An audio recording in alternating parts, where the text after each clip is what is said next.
This matcha bowl is from an artist I met in Turkey.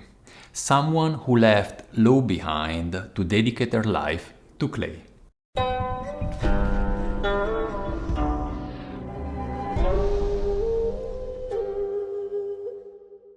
This is Nannuoshan. I'm Gabriele. Last winter I was traveling in Istanbul, exploring some parts of the city that I didn't know well. I was in Göztepe on one of those days. It was just a long weekend, having a brunch. Göztepe is on the Asian side of Istanbul, is a fairly fancy, I would say, residential area. You can really see all the buildings are new. There is a lot of people going out in bar, and actually the brunch wasn't cheap at all. It is in this area that Bajak was living. She was living there during her law career. She was an attorney in law until she decided to take a different way. Let's have a sip.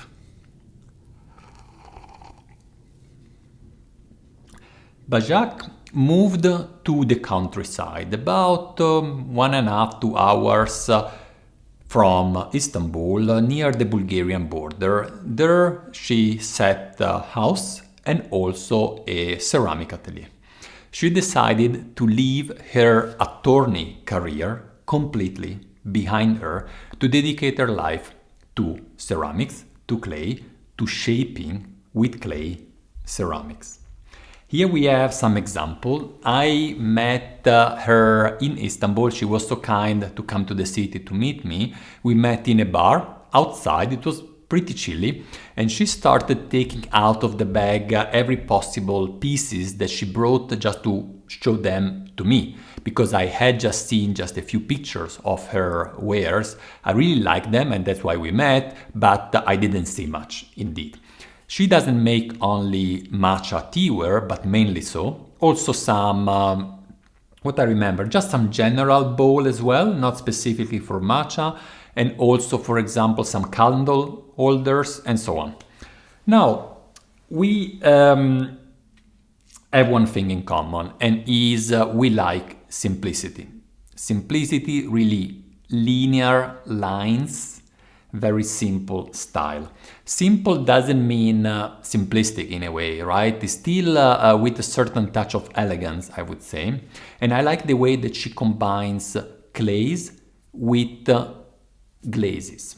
Let's have a look a little bit closer to that. I'll take some other bowls that I have here that we have ordered specifically to Bajak for Nannuoshan. So all I'm showing you today was custom made for Nannuoshan after we have discussed exactly what glaze we wanted in combination with what clay.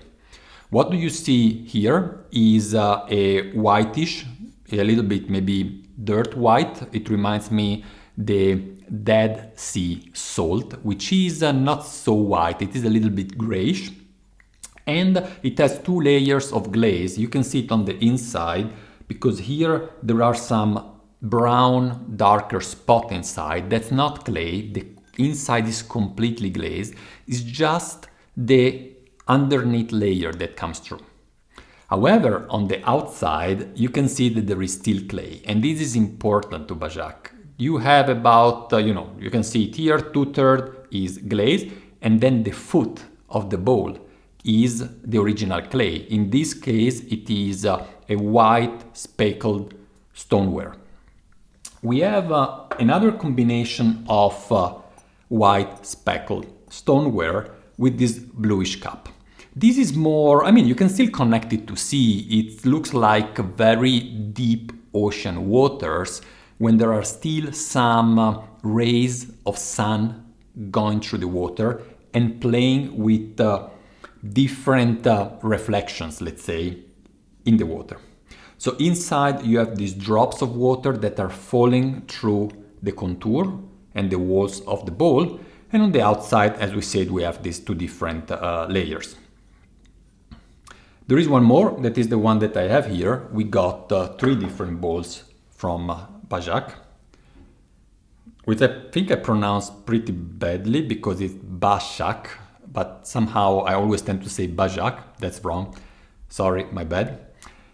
This one here combines, is a bit difficult to show you because I have the matcha inside, but it is like a desert sand color on the glaze, but is combined with the black clay that you see here. Well, let's do like this. I drink it so you see it.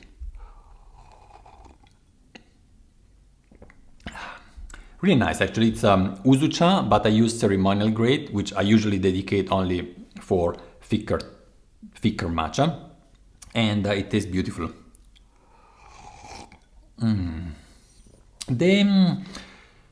Okay, let's move on. And basically, yes, what happened? We met in a bar. It was an Italian bar, by the way, actually a Sicilian bar. I'm originally from Sicily, and we had a coffee, at least some of us, and also something to eat, just to have a bite for breakfast, and that brought me actually to an inspiration. I thought, all right, Bashak is experienced in matcha tea-ware, but what if we bring her into Gongfu cha? So I explained to her what is Gongfu cha, and long story short, we got 2 Gongfu cha cups, just custom designed and made for us.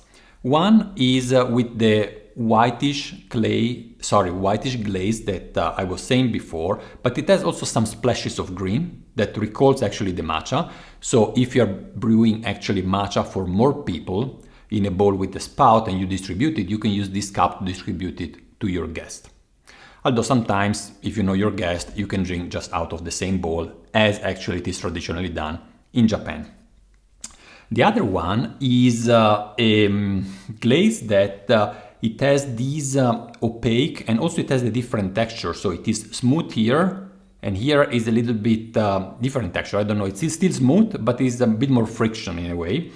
And it reminds me actually wood fire, although it's not wood fire, and I don't know if it was Bashak's intention to do it like that. But nonetheless, I've seen, of course, a lot of wood fire in China, and since I was connected to that, and Gongfu cha is Chinese, so we got these little cups for Gongfu cha that recall, in a way, the wood firing that is quite popular nowadays in Jingdezhen and other Chinese cities. Now, also those have in the bottom the clay visible, so we have that whitish speckled clay, and as a matter of fact, maybe also because we met in an Italian bar in Istanbul, I'm actually using in particular this cup also for espresso. When I do coffee in the mocha, or just with an espresso with the espresso machine, I use this cup a lot at home. So it's the first time actually that I am combining the usage of teaware also for coffee. I'm not only a tea drinker, I really love coffee as well. And I think this is the only piece, I have tons of teaware at home, this is the only piece that I use for both.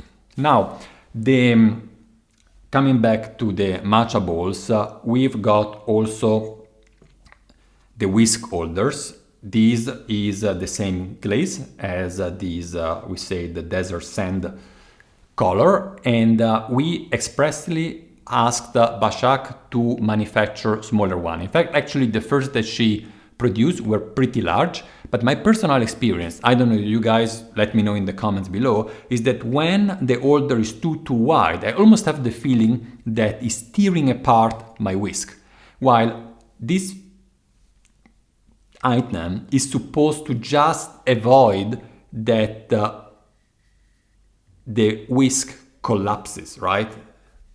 So for me, it has to be wide enough to keep those aside without pushing too much. That's why we decided to go with this size. Let me know what's your thought. I'm actually very happy to have a holder that is exactly the size that I wanted, but you might have a different opinion. I'm really curious to hear what you have to say. Please in the comments below. We have also with the sea salt bowl, we have also a matching holder that you can see it here, same clay. We don't have a matching holder for the blue bowl, Don't ask me why, just happened, I don't know. When we placed the order, we didn't think about it, or maybe we thought about it, but we say, okay, let's start like that and then see, because as said, everything here was designed for us, custom made for us, and we can reorder anytime and have any variation. So if you like this bowl and you would like a holder, just let us know. And Bashak told me she writes down every recipe that she uses for the glaze, so she's able to reproduce everything again. One other aspect that we paid attention to is the shape of the wall. Now, I said a focus was simplicity, but you can tell, I think if I do like this, you should, that it is wavy. And she intentionally, of course, made that on the potter wheels because, well, we asked for it, but also, for my opinion, it still keep a lean line while being functional, because you can hold it quite firmly when you whisk, but also when you bring the bowl to your mouth, right?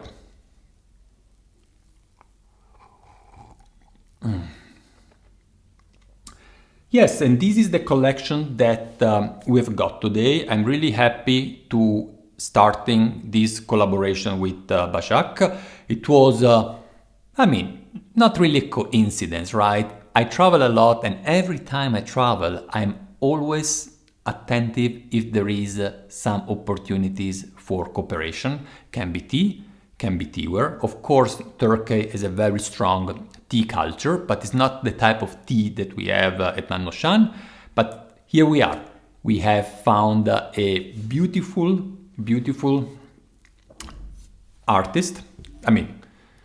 Not saying the artist is beautiful, she is, but I'm meaning the ware that she's producing, and also a story behind, because you can tell that she's extremely passionate about that, and it's not a matter, of just doing pottery because as a side job or is something you like. She really left everything behind, her job in a pretty good career in law, just for this. So I'm also happy to support her in a way, and it's like I hope that for you is also important, not only the piece of ware that you keep in your hands, but also where it comes from, what is the story behind. And it wasn't easy, right? Because Bashak is doing that, yes, as a main profession, of course, but is mainly focused in Turkey. In fact, this is the first time that she has exported her wares. So also, maybe for those that are interested about the story of the back shop, it was a little bit of a challenge also organizing the shipment and everything, because she knows very well how to do pottery, but also for me and also for her, it was really the first time organizing such a shipment from Turkey. Concerning, maybe for those that are interested into more specific details, how they were fired, she has, an atelier at her house, so she does everything herself. She has a little kiln when she fires every piece that she shapes, and the clay is first fired at 1000 degrees centigrade, and only after that the different layers of glazes are applied, and after, again, into the kiln at higher temperature. She fired all these different glazes that I showed you at 1220 degrees centigrade. This is the story, the technical details, the story behind, and the art behind. I hope you guys will enjoy this new collection as much as I did, and I'm doing. In fact, as you can see, I brought every single piece with me at home, and I will see you at the next one. Bye!